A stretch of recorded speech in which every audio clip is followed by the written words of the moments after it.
So in a weird bit of synchronicity, I just finished filming my What Remains of Edith Finch review video, only to find that a close family friend had passed. And so our immediate family found ourselves gathered in the van to head on down to rural Tennessee to attend a massive ceremony to honor this man who was a healer.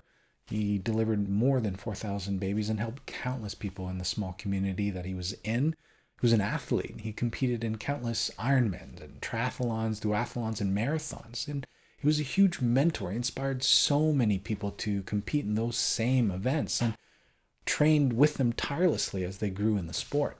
And someone who knew how to have fun. He had friendships that spanned decades. People from across the country came to honor this man that worked tirelessly to nurture those relationships, to reach out, make those connections, make plans, and host friends. And as you get older, this may seem like a small thing, but those friends that do the work, to make the plans and get people together, they're the glue. They become so important, and they are just invaluable.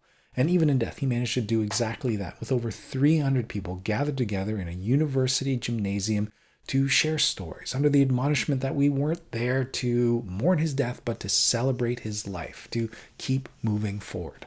He lived by the adage espoused by Hunter S. Thompson that says, life should not be a journey to the grave with the intention of arriving safely in a pretty and well-preserved body, but rather to skid in broadside in a cloud of smoke, thoroughly used up, totally worn out, and loudly proclaiming, wow, what a ride. Like the family members in What Remains of Edith Finch, he died doing what he loves. He was up early to see another sunrise out riding his bike. So it has been one hell of a week. We did manage to stop into Louisville, Kentucky for some fried chicken ribs and a lot of bourbon. It was also packed with a ton of red shirts, and we, as the wide-eyed, incredulous Canadians, actually had to ask what the heck was going on. Well, college basketball, of course. It was the Louisville Cardinals facing the #1 ranked Virginia Cavaliers in the final game of the regular season. The Cavaliers would go on to overcome a 4-point deficit in the final second of play to win 67-66. We woke up the next morning. The town was still standing. We managed to get a fantastic breakfast, quick little jaunt to Angel's Envy to pick up another bottle of bourbon, and then we headed off to rural Tennessee. I know it goes without saying, but as a Canadian, the United States is a different country entirely. Even a few hours across the border in Grand Rapids, Michigan on our way back, I couldn't help but be impressed by how crazy different the US is.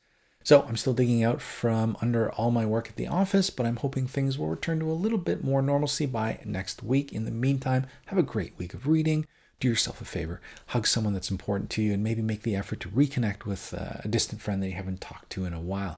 You never know when you may get the chance to do that again. We will talk to you soon. Bye.